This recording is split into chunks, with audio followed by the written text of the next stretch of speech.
Rameswaram cafe ಸ್ಫೋಟ ಪ್ರಕರಣದಲ್ಲಿ NIA ಭರ್ಜರಿ ಬೇಟೆಯಾಡಿದೆ.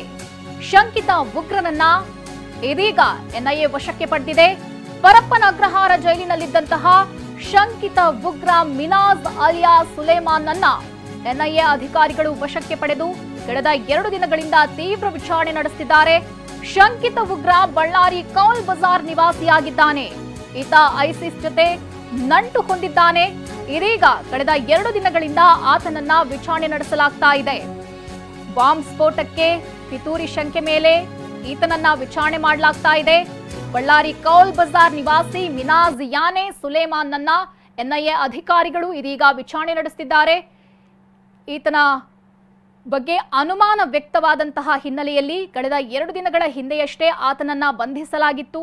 ಆ ಬಳಿಕ ಎನ್ಐಎ ಅಧಿಕಾರಿಗಳು ವಿಚಾರಣೆಯನ್ನ ನಡೆಸಿದ್ದಾರೆ. ಈತನ ಕುಮ್ಮಕ್ಕು ಇರಬಹುದು ಎಂಬಂತಹ ಶಂಕೆಯ ಮೇಲೆಗೆ ಈತನನ್ನ ಇದೀಗ ವಿಚಾರಣೆ ನಡೆಸಲಾಗ್ತಾ ಇದೆ. ಎನ್ಐಎ ಭರ್ಜರಿ ಬೇಟೆಯಾಡಿದ್ದು ಶಂಕಿತ ಉಗ್ರನನ್ನ ವಶಕ್ಕೆ ಪಡೆಯಲಾಗಿದೆ. ಪರಪ್ಪನ ಅಗ್ರಹಾರ ಈತ ಜೈಲಿನಲ್ಲಿದ್ದ, ಅಲ್ಲಿಂದ ಆತನನ್ನ ಬಂಧಿಸಿ ಎನ್ಐಎ ವಶಕ್ಕೆ ಪಡೆದು ಇದೀಗ ವಿಚಾರಣೆಯನ್ನ ನಡೆಸ್ತಾ ಇದೆ. ತೀವ್ರ ವಿಚಾರಣೆಯನ್ನ ನಡೆಸ್ತಾ ಇದೆ ಎನ್ಐಎ. ಏನೋ ಶಂಕಿತ ಉಗ್ರ ಬಳ್ಳಾರಿ ಕೌಲ್ ಬಜಾರ್ ನಿವಾಸಿಯಾಗಿದ್ದಾನೆ. ಈತ ಐಸಿಸ್ ಜೊತೆ ನಂಟು ಹೊಂದಿದ್ದಾನೆ ಅಂತಲೂ ಹೇಳಲಾಗಿದೆ. ಇನ್ನು ರಾಮೇಶ್ವರಂ ಕೆಫೆ ಬಾಂಬ್ ಸ್ಫೋಟದ ಬಗ್ಗೆ ತನಿಖೆ ಚುರುಕುಗೊಂಡಿದೆ. ಬಳ್ಳಾರಿ ನಗರದ ಮತ್ತೋರ್ವ ಶಂಕಿತನ ತೀವ್ರ ವಿಚಾರಣೆ ನಡೀತಾ ಇದೆ.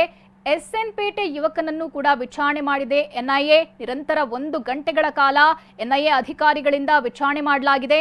ಮಿನಾಜ್ ಯಾನೆ ಸುಲೇಮಾನ್ ಜೊತೆ ಈತ ನಂಟು ಹೊಂದಿರುವಂತಹ ಹಿನ್ನೆಲೆಯಲ್ಲಿ ಈತನನ್ನು ಕೂಡ ವಿಚಾರಣೆ ಮಾಡಲಾಗಿದೆ.